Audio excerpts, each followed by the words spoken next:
स्वागत है आप सबका। मैं Vivek Bindra, international motivational speaker, leadership consultant and CEO coach. कुछ चिंतित चल रहा था पिछले कुछ दिनों से इस इंटरनेशनल साजिश को लेके, सोचा आप लोगों के लिए एक वीडियो बना दूं। रोज देख रहा हूं चाइना हमारे देश को बॉर्डर पे और बिजनेस में दोनों तरह से ठोक रहा है। बॉर्डर के बारे में तो आजकल आप टीवी और न्यूज़पेपर में देख ही रहे हैं। बिजनेस के उसकी होशियारी के कुछ ऐसे उदाहरण दूंगा, बुद्धि चकरा जाएगी। ये जरा उदाहरण देखेंगे ध्यान से। चाइना से मैंने कुछ सीखा। दुनिया भर में गूगल का ब्राउजर क्रोम पहुंच गया, चाइना ने घुसने नहीं दिया। यूसी ब्राउजर चला रहा है अपना। सारी दुनिया सर्च इंजन के लिए गूगल का इस्तेमाल करती है, चाइना आज भी बाइडू का इस्तेमाल कर रहा है। स्टडी किया तो मेरी बुद्धि चकरा गई।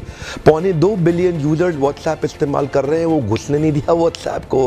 क्या कहते हैं, वीचैट ही इस्तेमाल करेंगे। चाइना के लोग देशभक्ति को लेकर बहुत मजबूत हैं। अपने देश के home grown online entrepreneur Jack Ma को सपोर्ट करने के लिए, अलीबाबा को बढ़ाने के लिए आज तक अमेज़न को घुसने नहीं दिया इन लोगों ने चाइना में। लगभग दुनिया के सभी देश जीमेल को एक्सेप्ट कर रहे हैं, लेकिन ये अभी भी ऑयल क्यू का इस्तेमाल कर रहे हैं। फेसबुक ने जी जान का जोर लगा लिया। दुनिया की सबसे बड़ी पॉपुलेशन चाइना में थी। फेसबुक सोचा चाइना में बड़ा धंधा मिलेगा। चाइनीज लोगों ने होम ग्रोन एंटरप्रेन्योर को डेवलप किया, रेन.com लिया, फेसबुक को घुसने नहीं दिया। आप इस्तेमाल करिए ना ट्विटर, वो तो वाइबो इस्तेमाल कर रहे हैं। यूट्यूब का अपना ही वर्जन निकाल दिया, यूकू। अपने देश के इंडिविजुअल्स और कॉर्पोरेट की बढ़ोतरी और बेहतरी के लिए पूरा देश इकट्ठा खड़ा हो जाता है इनका। देश की बढ़ोतरी और बेहतरी के नाम पे सारे एक हो जाते हैं चाइनीज। आप कितना भी बैन कर लो, चाइना आज हिंदुस्तान के अंदर 7 लाख करोड़ का $100 बिलियन का एक्सपोर्ट कर रहा है। लगभग $100 बिलियन से ज्यादा का सामान हम खरीद रहे हैं और $5 बिलियन से कम का सामान हम वहां बेच पा रहे हैं। $95 बिलियन से ज्यादा का ट्रेड डेफिसिट है। चाइना अपने घर में किसी को नहीं घुसने देता, बाकी पूरी दुनिया में घुस गया है। ओप्पो और वीवो दोनों का मालिक एक ही है और हिंदुस्तान में इस प्रकार घुस गए हैं कि घर घर जाके ही मानेंगे।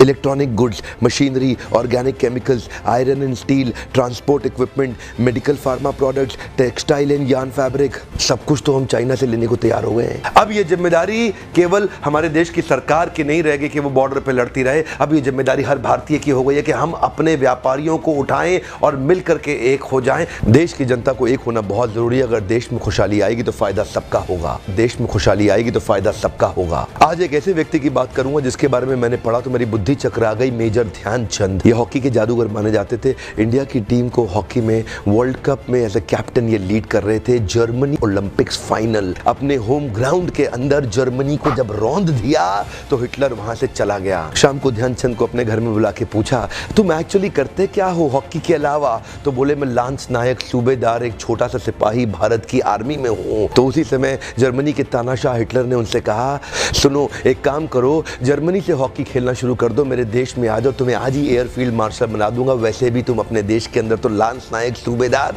तुमको कोई नहीं पूछने वाला, तुम्हारा देश